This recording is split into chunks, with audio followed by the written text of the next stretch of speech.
Teresa and Gabe joining us, at least we advertised it that way as celebrity presenters. They kind of, our subject today is multiple offers, in part because I just did a multiple offer. And it opened my eyes again to the fact that a multiple offer is not necessarily fun and games.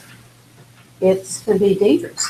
It's easy to go in the wrong direction with a multiple offer and not do a good job for your client. But before we jump there, let's go around the room and introduce ourselves. And the question of the day is,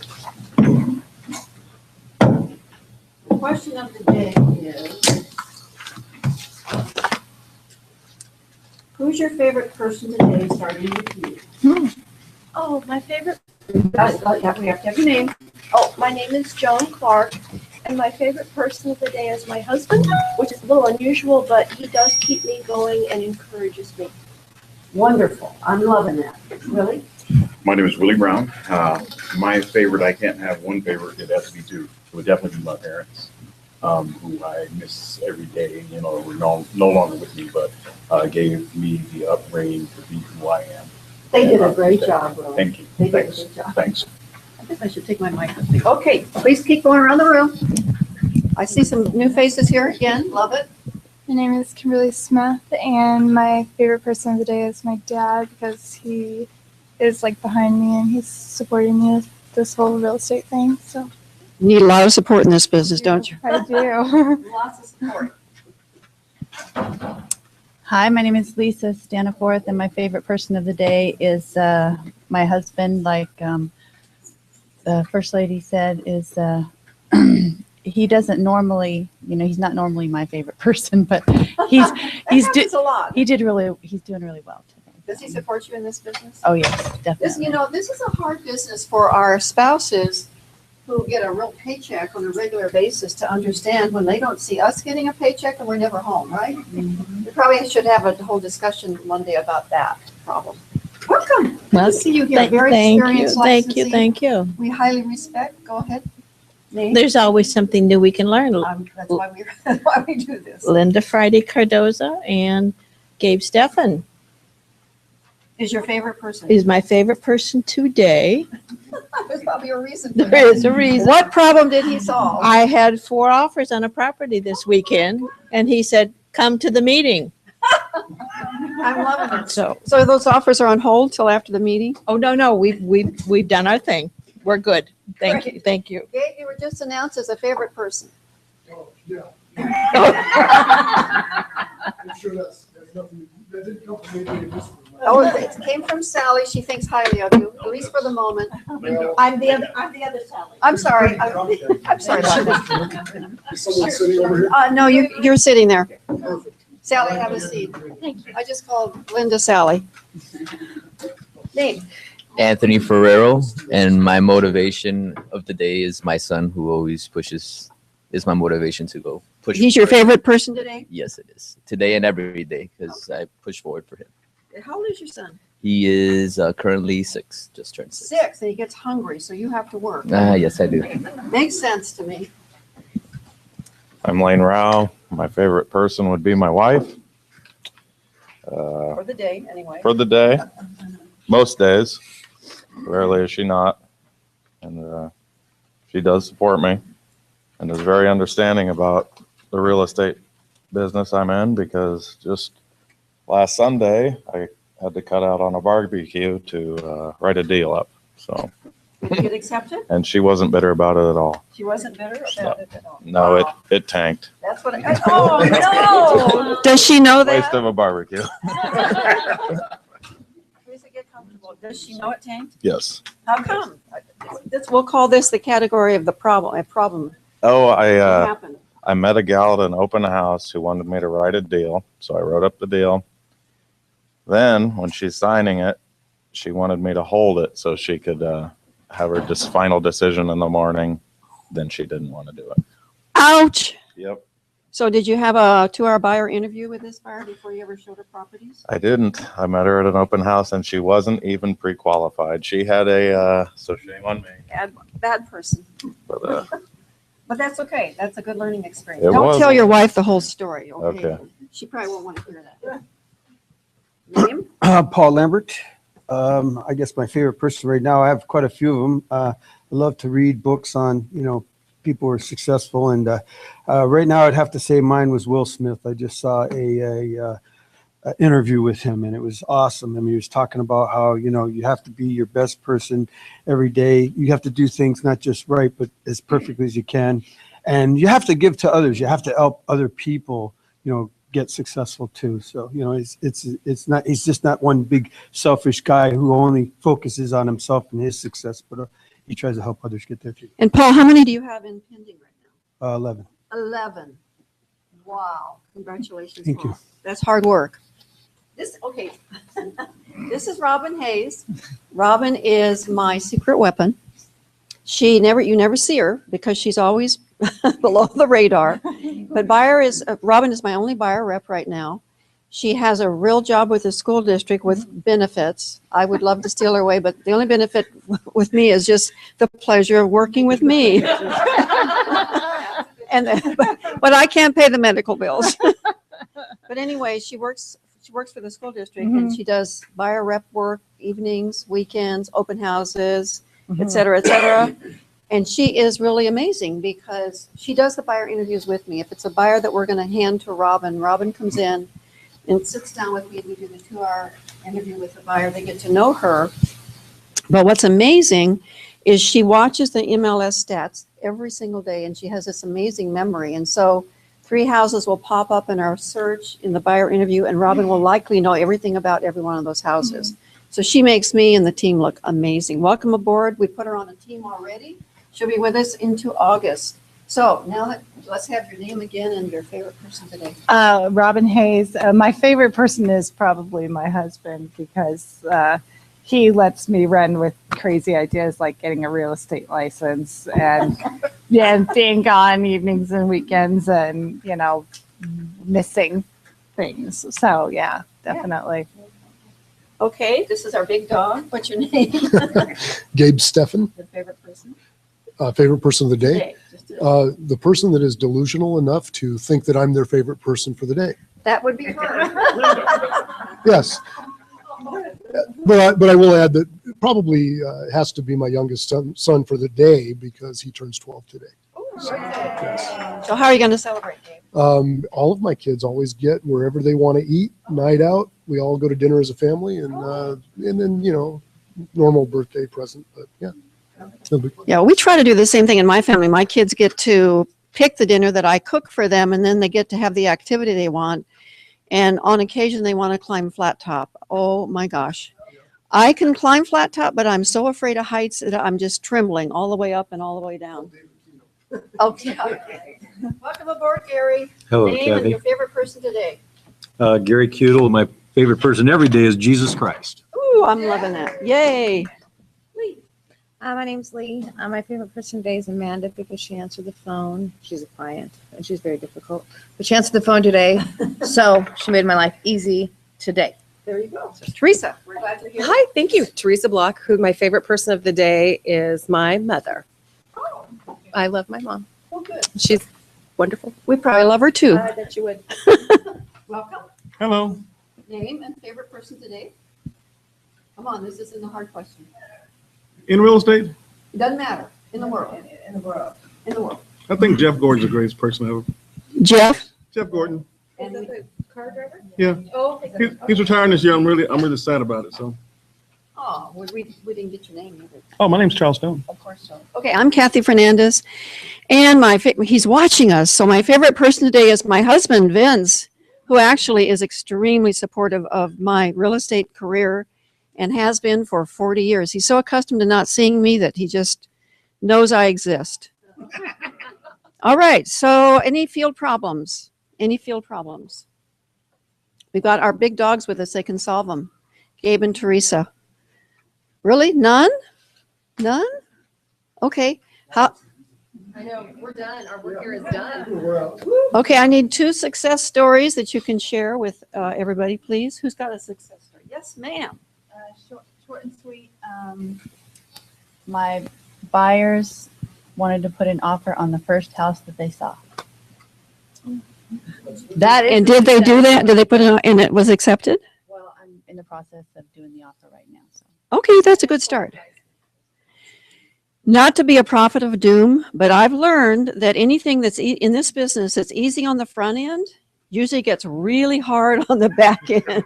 So do not count your chickens. Oh, I'm back. Let me hear. I will do a follow-up. Oh, yeah, story okay. when it succeeds. Okay. And if it's I like your attitude. When it succeeds. I like and if it's super hard on the front end, it usually is just sales to closing without problems. Any other success stories? All right, so raise your hand if you've ever been in a multiple offer situation. Real high. Okay, so raise your hand if you have, okay. So did you love it or not? Did you love it or not?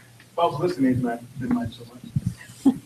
Right? My first time I was on the buyer side and we didn't get it, so I didn't. You did not like that at all.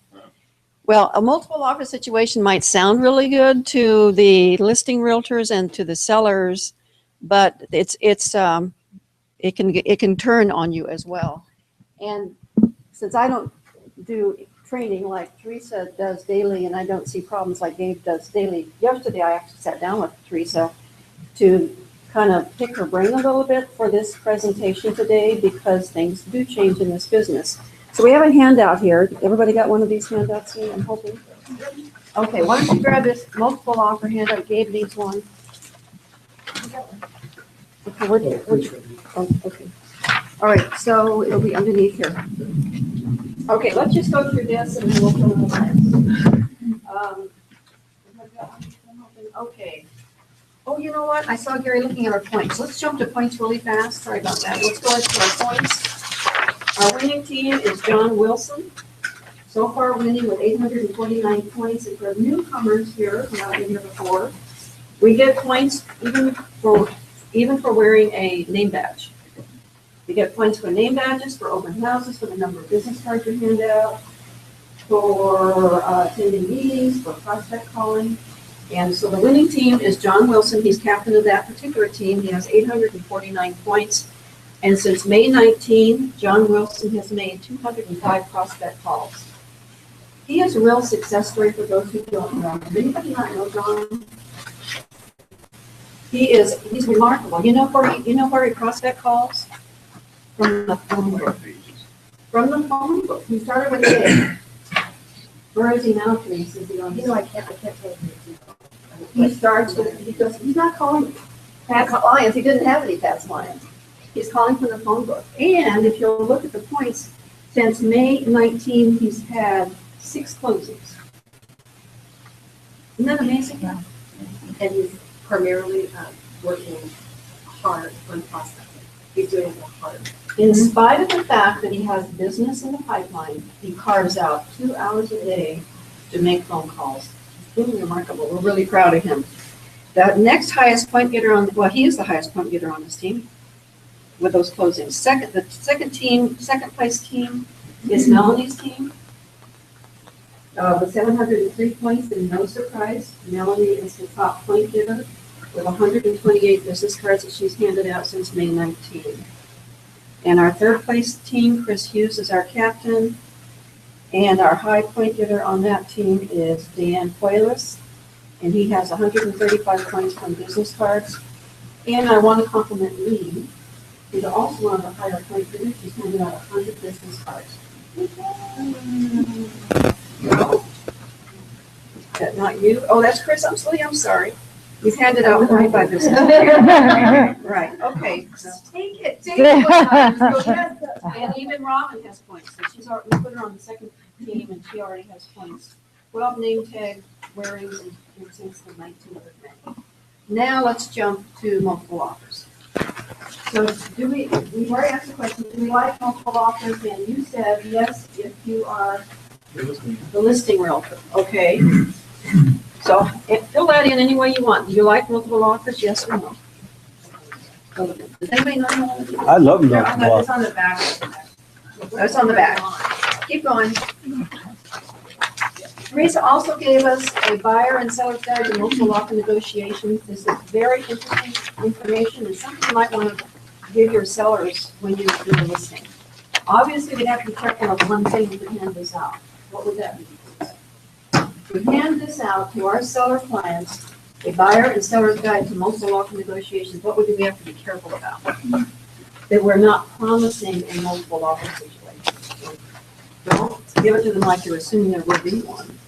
Just let them know in the event of one, or maybe if there is one, give it to them. And this is a guide that was done by the National Association of Realtors, and it was presented at the Realtor Conference, the Realtor Conference in Hawaii, August. Perfect, from the Alaska Association of Realtors. So it's from a reliable source, that's what I like to hear. It's, Good to know.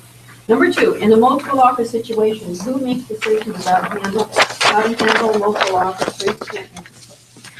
Who makes the decision about how to handle multiple offers? Raise your hand if you have the answer. Oh, sorry. Who? Yes, sir? Client? Yes, sir. Good. We don't make that decision, do we? No. Our client makes that decision for all kinds of good reasons. Number 3, in a multiple offer situation, who is responsible for educating the seller or buyer client concerning the multiple offer situation? Who's responsible for educating them? Licensee. The licensee, right. But we don't make the decisions, do we? Going around the room, what's good about multiple offers? Gabe, would you give us one good thing we can write down about multiple offers? From whose perspective? From the listing realtor's perspective. You're almost guaranteed to sell that property. A guaranteed sale, right? And get a good price. Guaranteed. Okay, look, Paul, what did you say? Get a good price. I love that. Yeah.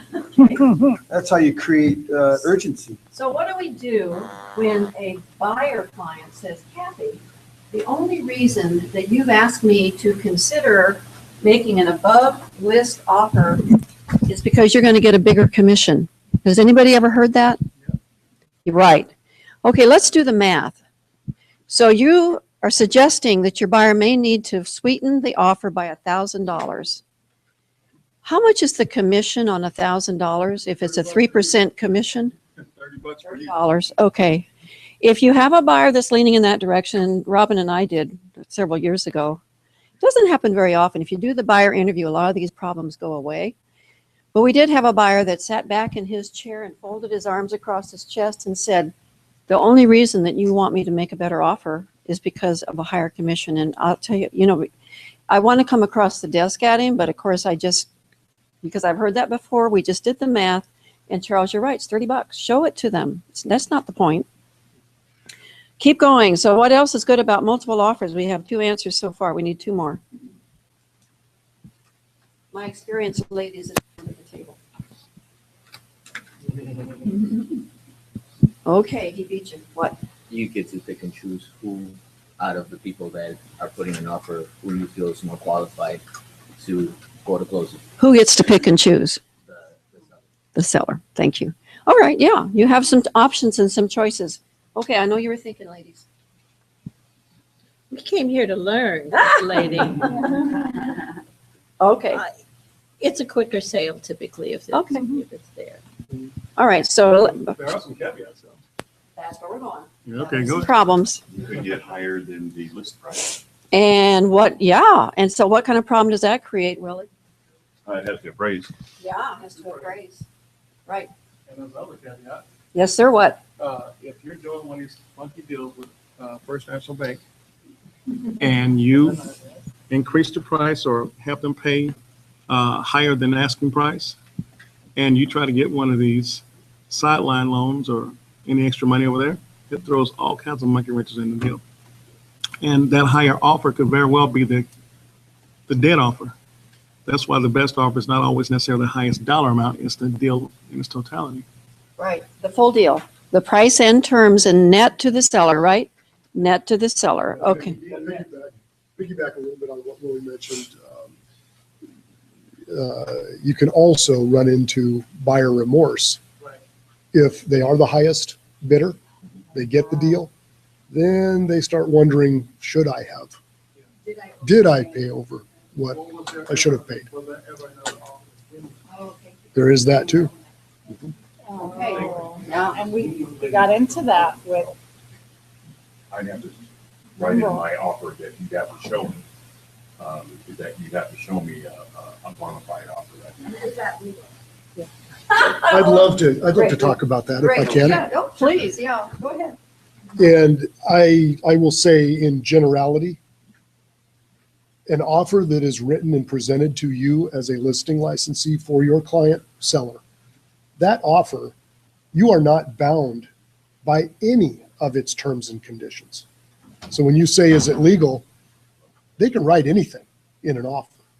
Understand that the seller and you as the listing licensee, you don't have to play by their rules that they have decided to set out in a purchase agreement offer. Give us an example of a rule that you wouldn't. An example is we have an escalator clause. We will pay $2,000 over any legitimate bona fide competing offer. And up to a cap even, or no cap, doesn't matter. But we will pay $2,000 over any legitimate competing offer and show us that offer that will justify that we're paying $2,000 over. I don't have to show you another offer. I'm not bound by your rule. In fact, if you say you're going to pay $2,000 over up to a cap of $310, I can just come back with a counter at $310. You already told me that you're paying up to $310. I've seen that happen. So who is legislating that on me, that I have to provide a copy of the other deal that you're competing with, or that it is $2,000 over a legitimate competing offer? You already let the cat out of the bag, so to speak, that you're willing to pay up to $310. I'm not suggesting to do that, but I'm saying that you don't have to abide by their rules that they set out in their offer. Now, certainly if you just come back at $310 and you don't give them some justification, it's not going to be a very fun negotiation. But I've seen it where it's happened, it's worked, and they have paid that $310. But can I? So if they say, Certainly you can. I want you to show me that they didn't, we can, You can ask anything. On the other side of the coin, on the other side. from the listing licensee's perspective, right. That's why I'm saying that you can ask for anything. Unless you sign it. We can't show offer B, what offer A. That's what I was going to get to first. Okay, hold on a sec. What did you say? I just said unless you sign their offer, saying that you will. Well, certainly, if you sign their offer exactly as they wrote it, but then you've agreed to those terms, absolutely. And I'm glad you pointed that out, but yes, absolutely, no question. But if you're in the listing licensee's seat and you get that offer, Charles is right. You cannot just give them a copy of that competing offer in its entirety. You have to redact confidential information. You have to redact the other buyer's name, contact information. You have to eliminate all that. Eliminate all of that. Because that's confidential information. I have a question. Yes, sir. So I wrote an offer one time and, Well, you wrote 11 offers, it sounds like to me. but I was kind of new. I was just got to the company and, still had some roofer in me, unfortunately. And, the guy said that he would not, I wrote it just like Gabe said. I don't remember how much it was above, but the agent said he would not present the offer. That's what he told me.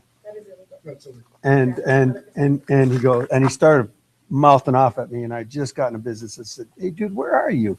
And so he told me to fuck off, and then he hung up. And Oh, we're streaming live here. you go ahead and tell Gabe, I know Gabe, and I don't have to. So that's what that was. And I have actually got a nice message from him that I have saved that I would love to play at some kind of a meeting here, but I don't know. I'd have to go. Gabe heard it. Is it fair to say that you have a grudge here? Grudge? No, I'm just trying to, I don't know. I don't know if I have a grudge. I'm a realtor. I mean, I don't know. We deal with difficult people all day long. We absolutely do. Extremely stressful business. Yes, it is. Just Gabe, you were going to say something. You were going to fire him, right? No, just what Teresa said. Definitely, if you have an offer that is a signed offer presented to you, you don't have the choice but to present it. You have to present that to your client. As a matter of fact, that's the foundation of what we're doing. You're required to show off all offers to sellers, even if you're at the closing table and you receive an offer. And you need to ask yourself a question. If I was the seller and I received an offer, even if I was at the selling table, if I was at the closing table, wouldn't I want to see it? Wouldn't I want to see that offer? So that answer is always yes.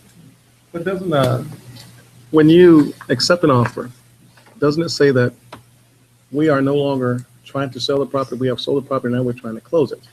It says our relationship changes Yeah. into trying to complete the transaction, but it does not recuse you from showing an offer. Or showing the home too, if the seller is willing, is that correct? Boy, does that sound self-defeating. Well, that's why You're representing the seller. Right. And the seller has not completed their transaction. And at any time during that transaction, it can fall apart. So you still are obligated to secure a buyer or a transaction that will close. You're not obligated to go continue to market it. You're not obligated to do that once you have a pending transaction. But absolutely, if an offer comes in, even if someone wants to see it, I would suggest that you show or allow it to be shown. Because again, you're there working for your seller, protecting your seller's interests. And at any minute, that current transaction can fail. Unless your seller says, hey, I Exactly. want to. Absolutely, and you want that in writing if they do. Yeah. Yes. So every listing we have, and when we get an offer and we pin the transaction, Gabe, would you therefore recommend if the seller doesn't want any, we should have that conversation with the seller? Do you still want to show this property now that's in sale pending and we have a pending sign on the yard sign? You still want to show we need to ask the question. And if the answer is yes, then if most realtors aren't going to call on a pending transaction, but if they do, then you set up the appointment, et cetera. But if the seller says no, I don't want any more showings, I don't want to be bothered anymore, then you want that in writing. Correct. Wow. And even an email is fine, but we do want that because they are asking us to now not market or attempt to secure another party to buy. Okay. So every time we have a pending sale now, we should have that conversation with our sellers. And probably that's not a now, that's probably, it's always been that way. And certainly I didn't know. And again, you're not obligated to market.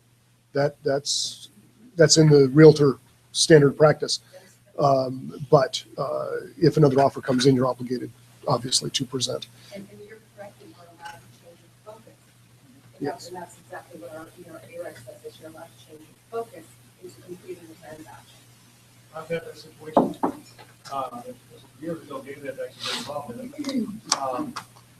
Sold the property. It was in foreclosure.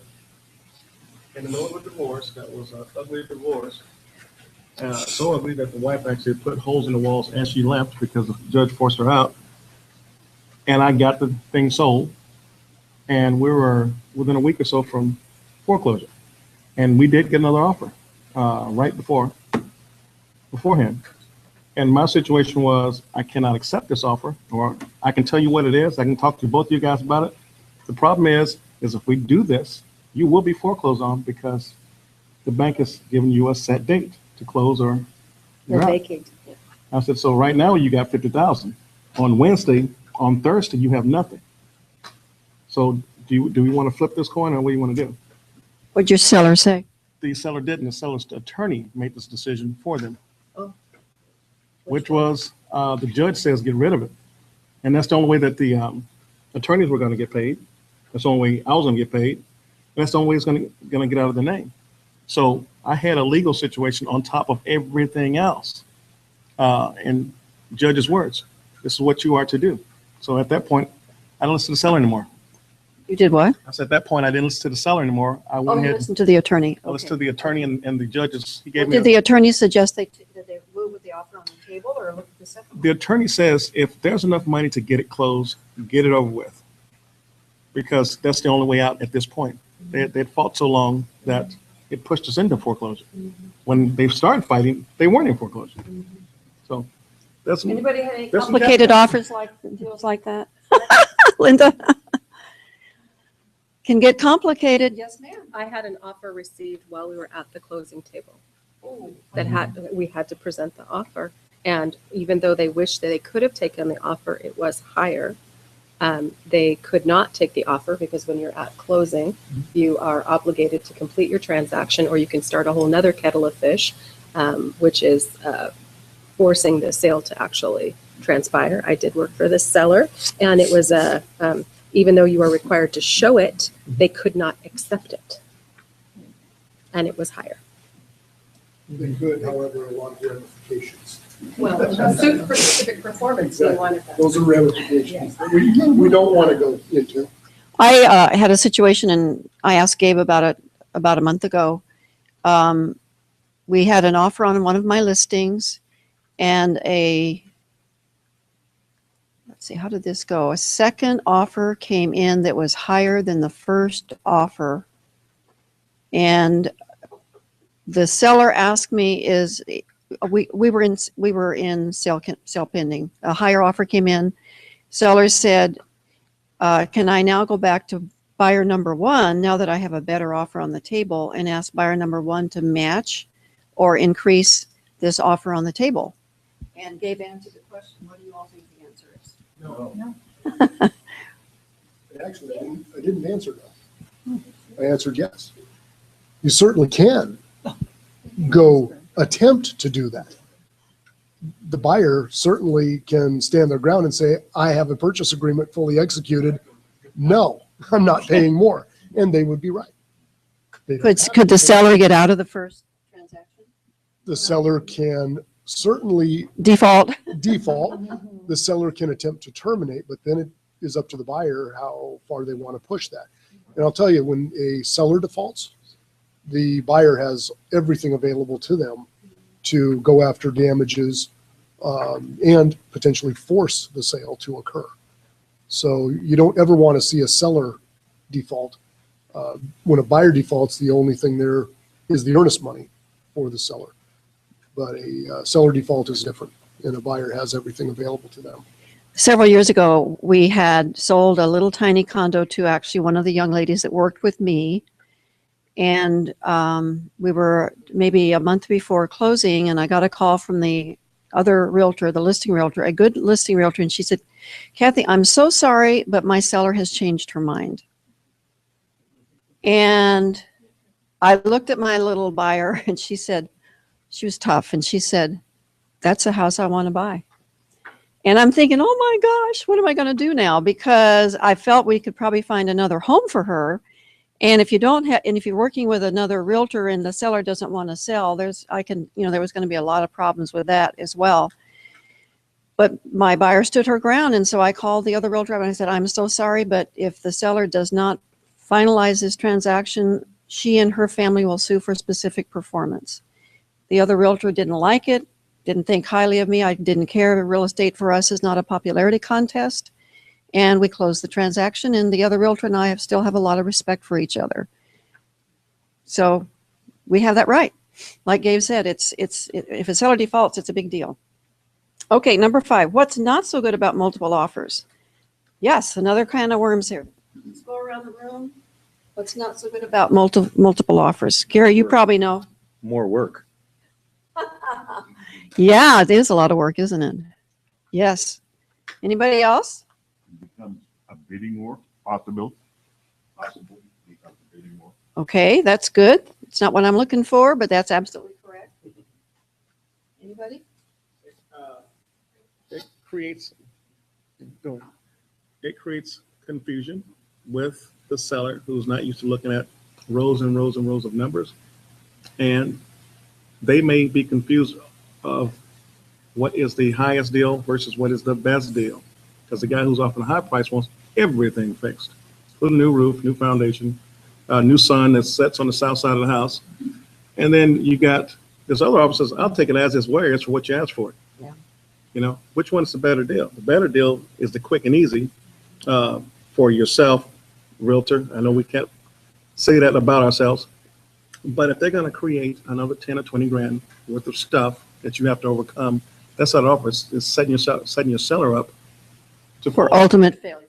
And that's what I think Gabe was alluding to earlier. Was you can do that. So what do you think about the notion that in a multiple offer situation, all those 4 buyers that presented offers could get annoyed and withdraw all their offers? Yeah, they can. I don't want to, how many times I don't want to be in a bidding war. I'm going to withdraw my offer. And your seller therefore could have no offers. That's happened several times. Teresa, anything we're overlooking and what's not? I think one thing that was hit on over here is it's wonderful to get a higher price, but you have to be very cognizant of what your CMA allowed for as market value, because it does not do you or your seller any justice to accept a ridiculously above asking offer that you have a almost limited opportunity to get an appraisal in at. That will cause a lot of problems for you in the long run versus, making sure that you have a chance. That actually has been a game that some selling realtors have played, knowing that the appraisal is going to come in low, knowing that the contract protects their buyer. And so why not offer a ridiculous number? And so they know that now they're in the seat. When the appraisal comes in, it's going to be lower anyway. Don't worry, buyer, because we'll be protected and we'll just negotiate it down at that time. So you have to be careful of that. Based on what Gabe just said, we were in a even better seller's market. I'm thinking about 8 or 10 years ago, and I was representing a small builder at the time, and the appraisals were coming, the market had skyrocketed, and the appraisals were still lagging behind what people were willing to pay for properties. So what we had to do in every one of these cases with these nice condos over on the east side is we had to build a clause in that said, if the appraised price is less than the agreed price, the buyer agrees to pay the difference. We built that into all of our contracts, and then we would have the buyer validate with proof of funds that he could pull that off if it came to that. Anybody have to? No, just in reverse, just that it will be renegotiated. Oh. Appraisal comes in too low. Had people have to actually pay higher than appraised value several times. Oh, sure. Especially on new construction. Yeah. Probably at the same time period you were selling. Right. Because the appraisals were coming in. You're absolutely right. The market was skyrocketing. And it's difficult to price houses when prices are rapidly increasing because you're trying to hit a perfect target. Right. It's difficult to price houses when properties are rapidly decreasing. Right. How does it swing to me? I mean, I kind of get that thing, but if I get in a contract with Gabe and I say, okay, Gabe, I'm going to buy your house for $500,000. And he says, okay. And we both sign on the dotted line, but the bank's not going to give me that much because it didn't appraise that much. That's not his fault. I No. thought I was going to pay $500, so wouldn't it be my responsibility to come up with the rest of that cash? If it doesn't, the amendatory clause in the purchase and sale agreement says if the home does not appraise for $500,000, basically it says Gabe doesn't have to sell it, and it also says you don't have to buy it. It doesn't mean you can't buy it, but you'd have to make the difference up between appraised price and agreed price. Are you speaking of the FHA mandatory Yeah. clause? So if it's not FHA, yeah. If it's not FHA, Has a specific boilerplate clause that covers that. And it's whether it's contingent upon appraisal or not. And if you don't fill that out properly, you could end up being in a situation where you Those have to boxes pay. are very close together, Yeah. so you need to read it before you. Because oftentimes I think people, if their eyes squash it, just be careful. yes, Charles. Well, listing not in Providence Park, but near, up on the hillside, incredible view. And I interviewed with the seller, listing, and this is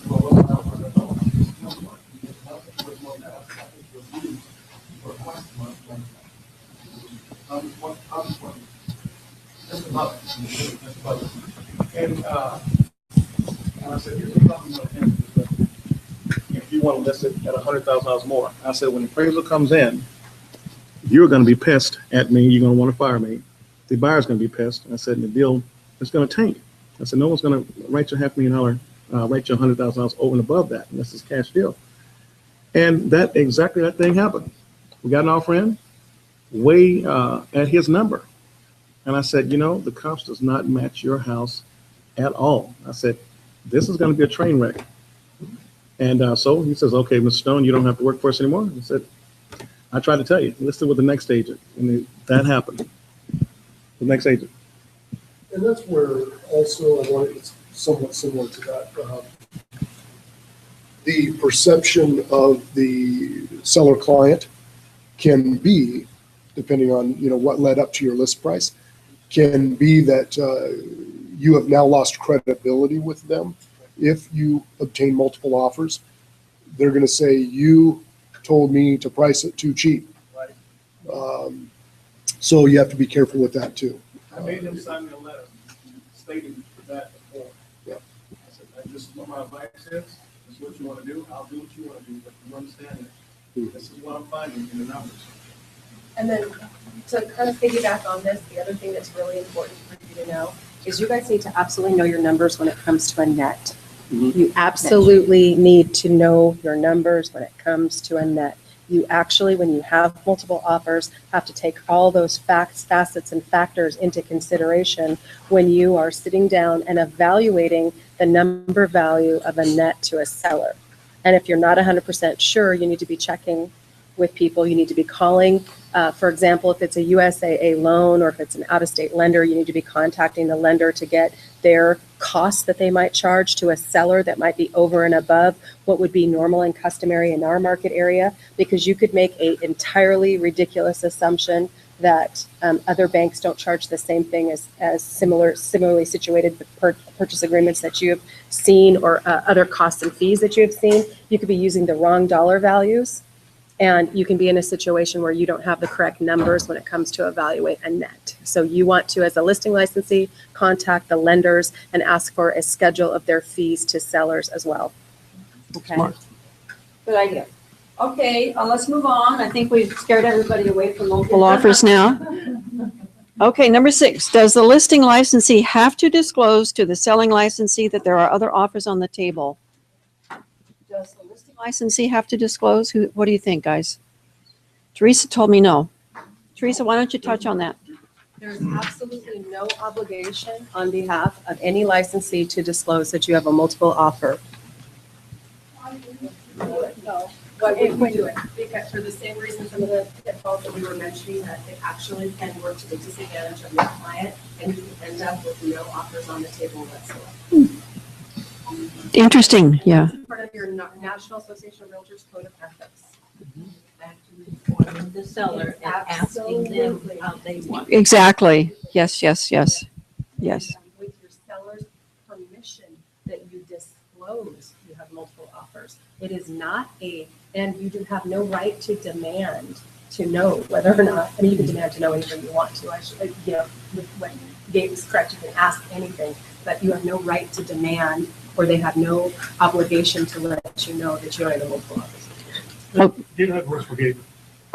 Gabe, as a listing realtor, before an offer comes in, a realtor does have the right, or how does this work? Because I've never actually heard it from you, getting their payoff.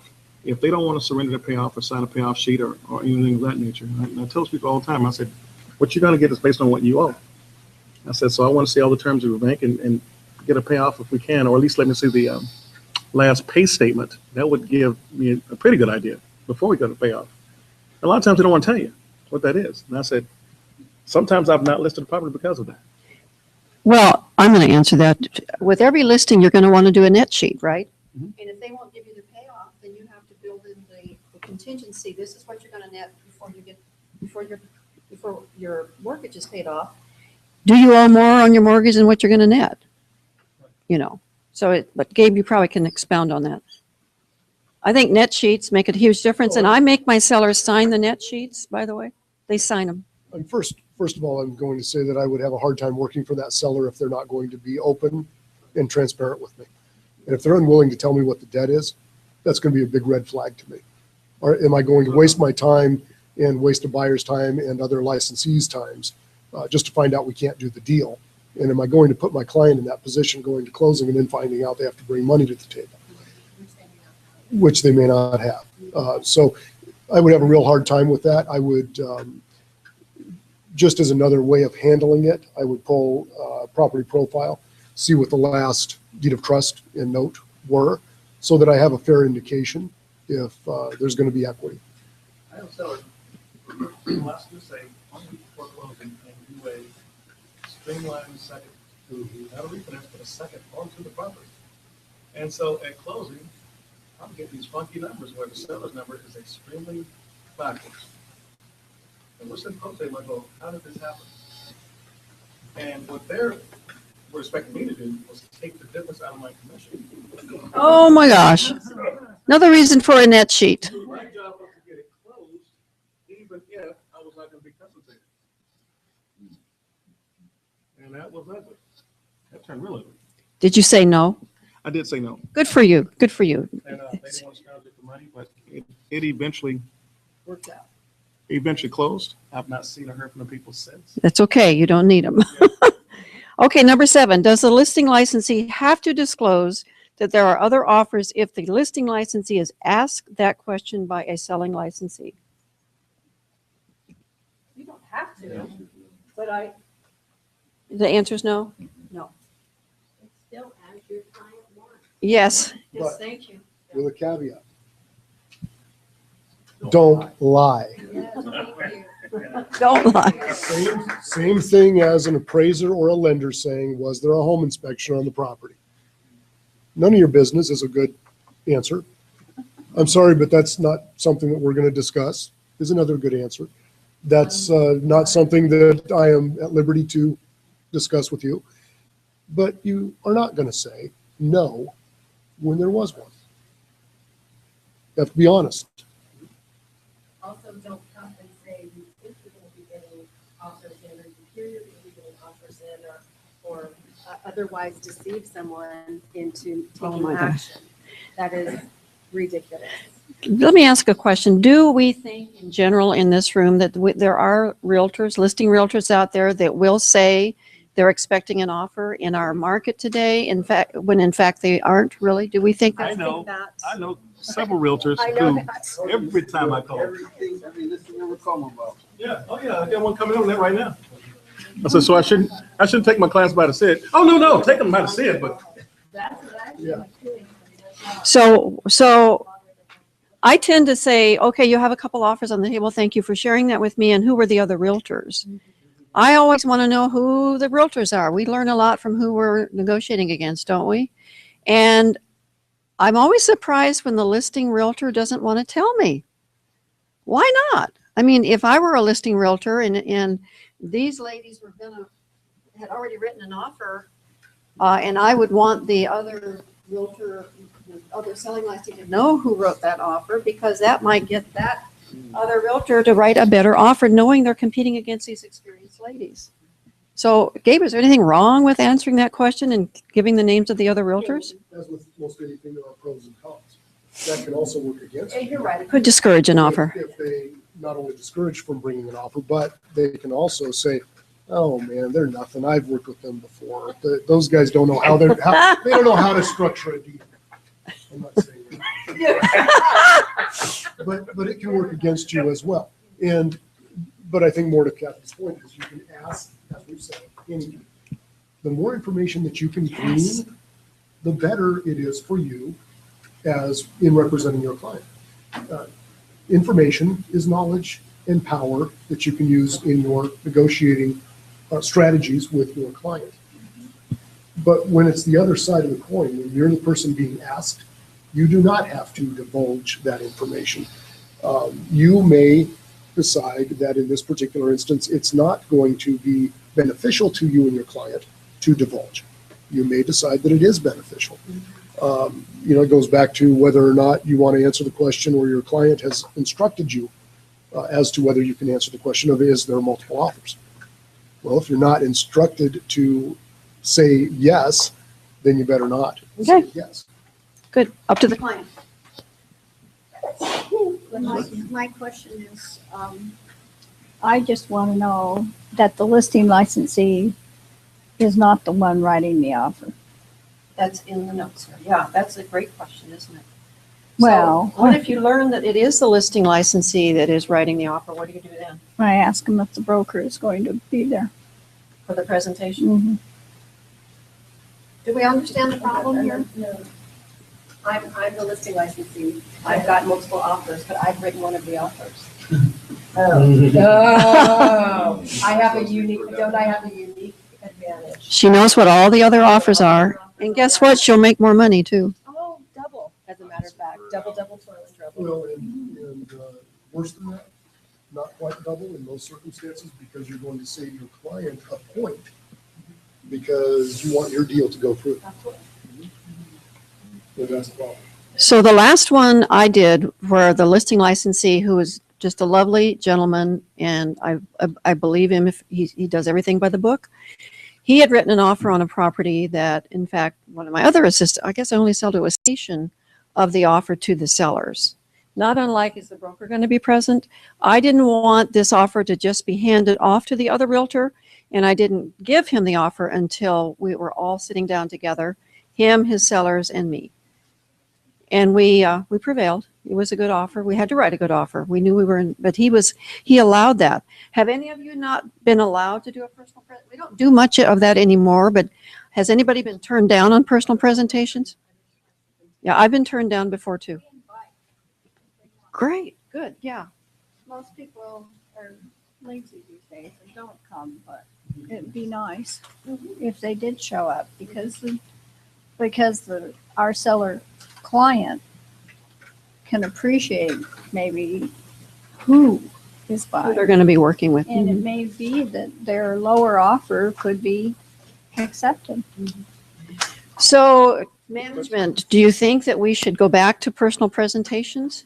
I think anytime you have an opportunity, and for anybody who's never taken the opportunity to ask, you should always ask if you can do a personal presentation of an offer. It allows you to humanize the buyer.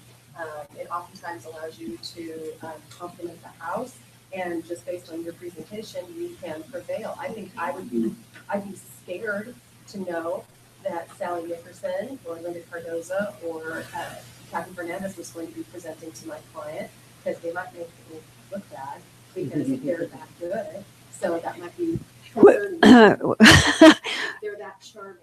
And if you are going to be doing personal presentations, which I'm sure we're really not going to, fall into that, but if you're in a multiple offer situation, that might be a way to prevail. But whatever you do, make that listing realtor look really good. Compliment the seller on their good taste in choosing their listing realtor. Never let that realtor look bad. Don't ever let you be the one that makes them look bad.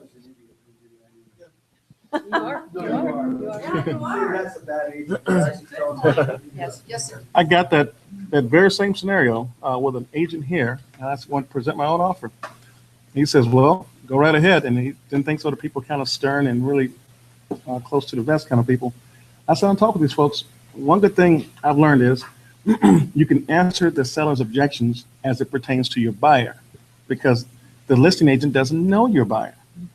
And so you can get over that right away. But the reason why they accepted our offer is because it was a house and a piece of land. They wanted to buy both of them, cash out the land, and then get a loan for the house, which is what they were looking for. And also we found out something through the offer. The grandfather of the buyer helped build the house of the seller decades ago. So there was a personal connection. The granddaughter is now buying the very house that grandpa built from these folks. And wow. Well, and the seller goes, you know what? If there's anybody who deserves this house, it's them. And they sign right on the spot. Now, that's probably not going to happen ever again in our lifetime, but but yeah, definitely made a difference. Okay, let's get through the rest of these. We're running out of time here. Okay, number 8, are realtors required to use the multiple listing service, multiple offer notification? Teresa said, no, we can't make them do that. It's very useful, but it's not required. It does dot all the I's and cross the T's. Number 9, as a listing licensee, when is the best time to discuss the possibility of multiple offer situations with a seller? Gary. Up front, and then when it happens again. At the time of the listing and then again. And this is this beautiful handout. Like I said, be careful though. You don't want your seller to assume that you're going to go into multiple offer situations. So don't overpromise. Well, I can tell you there was a statistic. I don't have it for the Alaska market, but I do have it for California when we were preparing the multiple offer class. 80% of the offers in California in 2014 were multiple offers. Wow. A lot of work. That is mind-blowing if you think of how many offers. Just an anecdote. Yeah. Sometimes with listings, people wanting more money for their listing and then it sits on the market, gets shop warned, or all the rest. But if it's priced right, many times it does produce multiple offers, and many times the closing costs negotiation goes out the window because you have a multiple offer.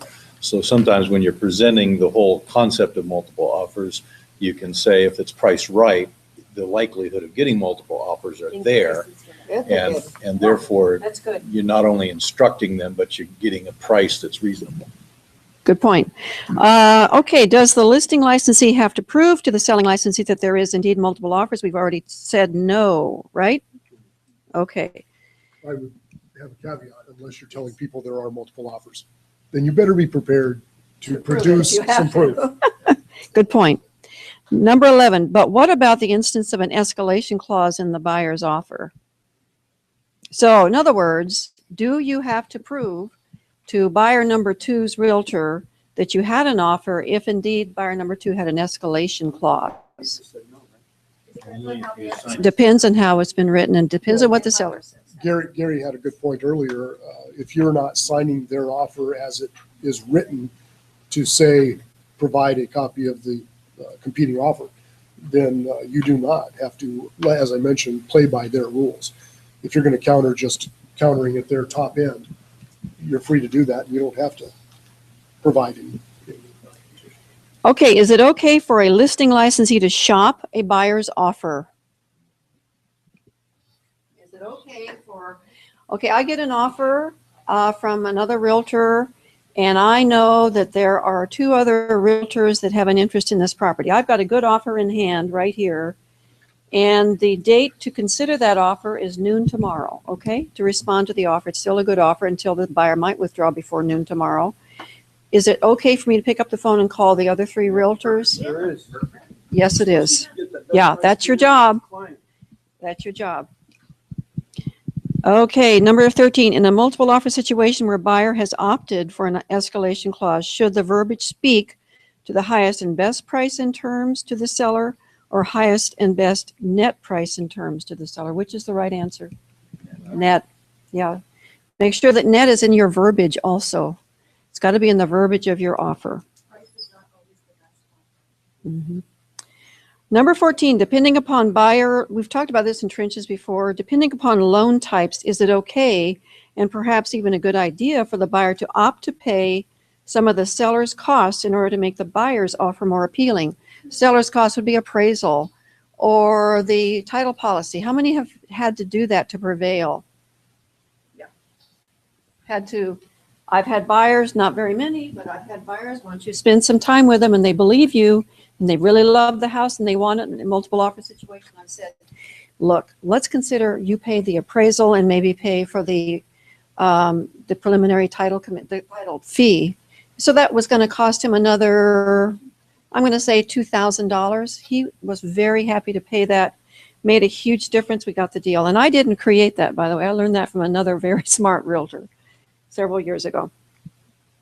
Okay, what about a revised 90% letter with multiple offers and or escalation clauses? Don't forget, once you've landed on the new price, which typically is higher than the offered price, don't forget that you need a new 90% letter unless it's a cash transaction. Or if it's cash, you need proof of funds, right? Does that make sense? Don't look confused. Okay.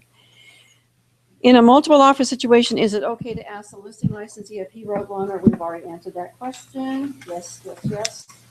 Do you think that some listing licensees discourage multiple offers because they don't want to work that hard and opt not to discuss sellers' options regarding multiple offers? Do we think that happens? Absolutely.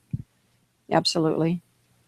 What do you think about the notion that some listing licensees purposely, oh, this is great, purposely price a home below market to therefore instigate multiple offers? Yes. Yeah, I've seen that. I haven't seen it much lately, but several years ago when the market was sluggish, I started to see a rash of really, truly the homes on the market didn't sell. Then the listing realtor dropped it way down, 20,000, 30,000 below where it was in a $300,000 and $350,000 price. And of course they got multiple offers.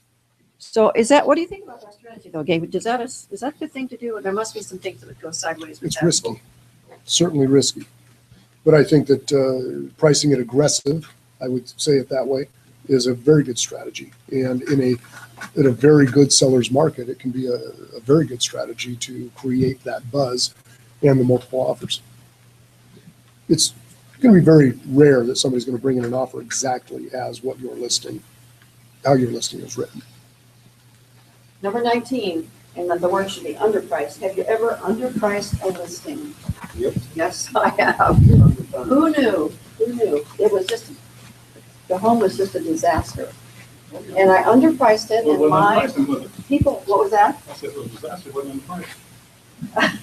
I underpriced it, we had 5 offers almost in the next 2 days. That was a lot of work. Yes, sir. Sometimes just underpricing is relative to the time of, the amount of time, the goal for sale or the market time. True. So if it's a short market time, you have to underprice it. Right. So several situations has everything to do with underpriced house. Several situations. Yeah, also. What is your policy on backup offers? You got a listing that's sold and so are you encouraging backup offers, and whose decision is that again? Seller's decision, okay. In a seller's market, I don't care for backup offers at all. Why is that, Gabe? Because I don't want to be, locked in to another buyer in a seller's market. I want to be able to throw it back on the market and potentially get a higher price, more qualified buyers, et cetera. And if that party is really wanting that house, they'll be back as well. But you have to watch out that you meet the seller's goals. Maybe they have a time frame and that kind of thing. So throwing it back on the market could be very detrimental to them. Absolutely. And it all comes down to what the seller's motivations are. Right. And I love backup offers because I've prevailed over several of them. My buyer really wanted a house, and the first buyer DFT'd over something, and my buyer got the house that they dreamed of. So I love that. From a selling licensing standpoint, I think it's a really good thing that you are able to be in backup position, because that doesn't stop you from continuing to shop. But obviously, conversely is true for the seller. If it's great for the buyer, it's probably not as good for the seller. And vice versa. You do. You have to formally. You have to be very diligent. Dot I's, cross T's, yeah, okay. All right, that's pretty much it. Did we learn anything we didn't know? Yes, Lee. Okay, my thing is. Okay, listen, Lily, please. If you have a multiple offer situation and your client says, Kathy, which one do I pick? Do I pick Willie or do I pick Gary or Teresa? I mean, I don't know. I mean, this is It's just whoever I like the best help them. that day. And I mean, Pick where Teresa. What are you where talking is about? how much you say? Because say I say, you know, well, Teresa's offer's the best, and they pick Teresa, and the deal falls through, and now they're mad at you. No, they're not. And why are they not mad at me? Who knows why they're not mad at me? Because they chose. Because I presented 3 net sheets. How much do you as the listing realtor say? I, First, you Lee, what we do is we prepare a net sheet, and it's all based on not only the net to the seller, but maybe the loan type, the strength of the buyer. And you present all of that information to the seller, and they choose. It's all fact-based information. So I It's all don't say fact-based information. your offer. So I don't say Teresa's offer is the strongest. I Well, just say here's Teresa's offer. You're really, it's really lovely that you have numbers to attach to. Mhm. And because I'm trying to take emotion out of the situation. I'm trying to make it a fact-based decision based on what will close the quickest, what's the best, hopefully loan type for the property, and what's the best net to my seller. And sellers are very much profit-driven. They're looking for the best net for themselves, Right. unless they become emotionally involved with someone, and then they're going to sell to the granddaughter of the seller. Right. So, so typically it's fact.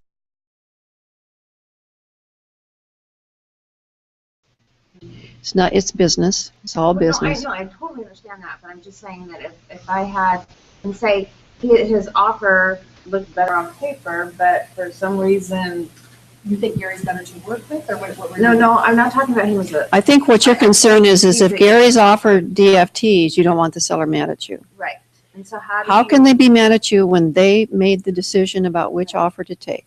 All you did was present facts. That's what I'm saying. I'm trying to figure out how much of when they go to you and say, Kathy, which one is better? How much do you give in their control and say, you need to pick this? Because I to sat down with them and I've done Gary's three is the net best. sheets, and the risk of each transaction in addition to net sheets, Okay. risk having to do with loan type, strength of buyer, maybe even sometimes the other realtor. You just Amount of money down. state what the three, and You there's just- bad points on each one and say, now it's your turn, you pick. Yeah, you pick. Okay, and you don't. It That's is, not yeah, at the end of the yeah. day, then you say, Right. oh, which one, Kathy, which one, Kathy? And Mhm. you just be like, I can't make that for you, you have to decide. Yeah, you have to decide. Yeah, what's important to you, Mr. Seller? Is this net more important to you, or do you like the family with 4 kids? What's more important to you, Seller? It's their decision. Yes, ma'am. Ava, I believe several weeks ago at a meeting, said that some sellers were, when they had multiple offers, were going on to Google and checking the backgrounds of the potential buyers. Yep, that is And correct. do you remember that? They are socially stalking. Buyers are socially stalking sellers. Sellers are socially stalking buyers to see what kind of people they are. And we have no control over that. We can't control that. There's no line item for, hell no, I would never do that. You would never, oh, okay. I missed that, but I didn't miss what you said. No, Would you never do it? I would never Google the seller or the buyer for my client, for my seller client or my buyer client. It's their, if they want to go that far, it's up to them. I just present facts. I don't Google anybody. All right, Gabe, thank you. Teresa, thank you for helping us. Well, yeah, I wouldn't be, I'd be the Thanks, source guys. of Have the a good source. week. But I wouldn't be the source. Well, I'm gonna do it for you. No. Yeah, you're talking. Sure.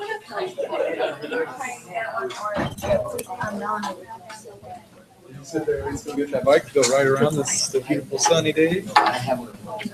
You look handsome today. Look at you. I did watch.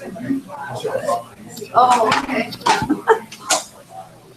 Thank you.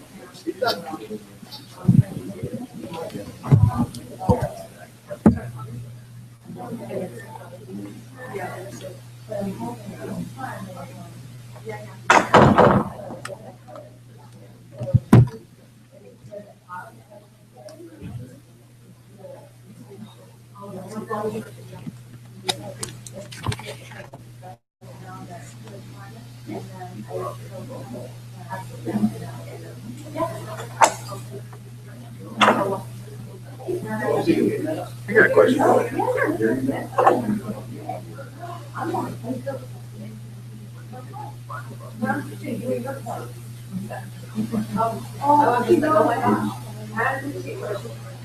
Hey, lady, how are you? Good.